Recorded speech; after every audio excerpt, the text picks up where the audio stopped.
Aujourd'hui, nous allons voir comment sauvegarder vos documents de Windows donc sur une clé USB ou un disque dur externe. Donc ceci vous permettra donc de garder les différentes données que vous souhaitez. Donc comme cela, si vous formatez votre ordinateur ou si vous changez d'ordinateur, vous pourrez toujours donc avoir les différentes données que vous avez sauvegardées. Donc pour sauvegarder vos données, vous vous rendez donc tout d'abord dans le panneau de configuration comme ceci. Puis vous cliquez donc dans la partie système et sécurité sur sauvegarder l'ordinateur. Donc si vous avez déjà configuré votre sauvegarde, donc votre fenêtre va ressembler à celle-ci. Si ce n'est pas le cas, donc vous aurez ici un bouton configurer la sauvegarde. Donc vous cliquez dessus. Donc moi ici je vais cliquer sur modifier les paramètres.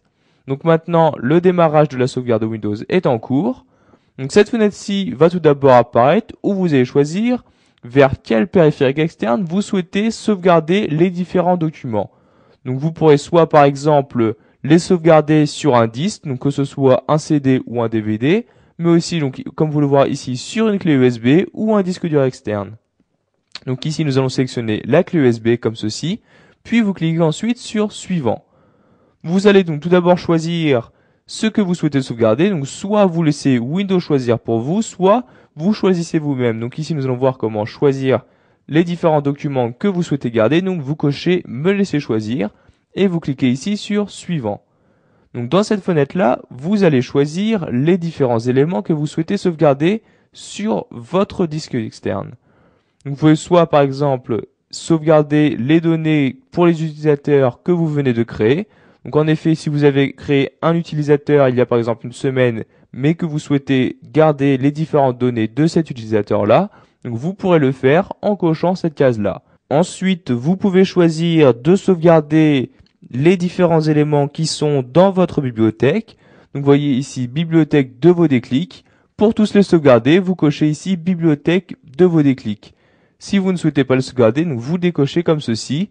Vous pouvez aussi personnaliser donc ce que vous souhaitez sauvegarder. Donc si par exemple vous souhaitez juste sauvegarder votre bibliothèque de musique ou d'images, etc. Donc ici par exemple nous allons juste sauvegarder la bibliothèque d'images. Vous avez aussi la possibilité de sauvegarder donc les différents dossiers de vos programmes, etc. Pour cela, vous voyez, vous avez le disque local C. Donc vous cliquez sur cette flèche là pour l'agrandir et par exemple sur Program Files. Et vous avez donc ici les différents programmes que vous avez installés sur votre ordinateur. Donc pour les sauvegarder sur le périphérique externe, vous n'avez juste qu'à les clocher. Donc par exemple ici, Internet Explorer pour le sauvegarder. Donc je vais le décocher. Vous avez aussi bien évidemment la possibilité de sauvegarder tout ce qui se trouve sur votre disque local. Pour cela, vous le cochez. Et comme vous pouvez le voir, tous les éléments qui se trouvent à l'intérieur vont maintenant être sauvegardés. Donc faites bien attention avant de sauvegarder donc tout votre disque dur. Vous devrez avoir énormément de place sur le périphérique externe avant de pouvoir le sauvegarder. Donc ici je vais décocher disque local C. Donc voilà, nous allons juste dans cette vidéo formation sauvegarder la bibliothèque d'images. Donc vous voyez, j'ai bien sélectionné bibliothèque contenant les images, puis je clique sur suivant comme ceci.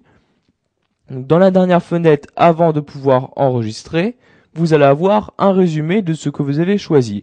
Donc tout d'abord l'emplacement, donc ici il s'agit bien de la clé USB, et les différentes sauvegardes que vous avez choisies. Donc vous voyez ici nous avons juste choisi d'enregistrer la bibliothèque d'images.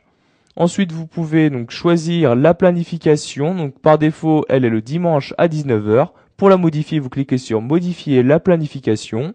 Donc, vous pouvez par exemple choisir de ne pas l'exécuter, pour cela vous décochez cette case là. Ensuite vous choisissez la fréquence de cette planification. Donc en cliquant cette flèche là, vous voyez tous les jours, toutes les semaines, tous les mois.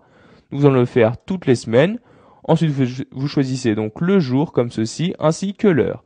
Donc, pour appliquer vos changements, vous cliquez sur OK et maintenant vous allez donc pouvoir enregistrer vos différents paramètres. Donc vous cliquez ici sur enregistrer les paramètres. Et pour sauvegarder donc les différents documents que vous avez paramétrés sur votre périphérique externe, vous cliquez sur sauvegarder maintenant. Donc comme vous pouvez le voir, la sauvegarde est en cours. Vous pouvez choisir d'afficher les détails. Pour cela, vous cliquez ici sur afficher les détails. Donc sachez que pour sauvegarder les différents documents sur un périphérique externe, vous devez avoir les droits d'administrateur. Vous voyez ici maintenant dans la fenêtre donc, des détails qui s'est ouverte avec les différentes copies des fichiers. Vous pourrez à partir de cette fenêtre arrêter la sauvegarde, mais ceci n'est pas vraiment recommandé. Donc voilà, vous voyez, la sauvegarde est terminée. Donc je peux maintenant cliquer sur fermer. Donc maintenant, donc la sauvegarde est terminée. Donc je vais fermer cette fenêtre et nous allons voir donc sur la clé USB les dossiers qu'il vient de copier. Donc je me rends sur la clé USB et comme vous pouvez le voir, donc ici j'ai le dossier d'utilisateur avec les différents dossiers donc que je viens de sauvegarder sur ma clé. Donc je vais maintenant fermer cette fenêtre-ci. Voilà, vous avez appris à sauvegarder vos documents qui se trouvaient donc dans Windows 7. Vous savez donc maintenant comment configurer votre sauvegarde. Donc par exemple choisir où sauvegarder vos documents, mais aussi choisir quoi sauvegarder. Et vous savez donc comment enclencher manuellement la sauvegarde de vos données.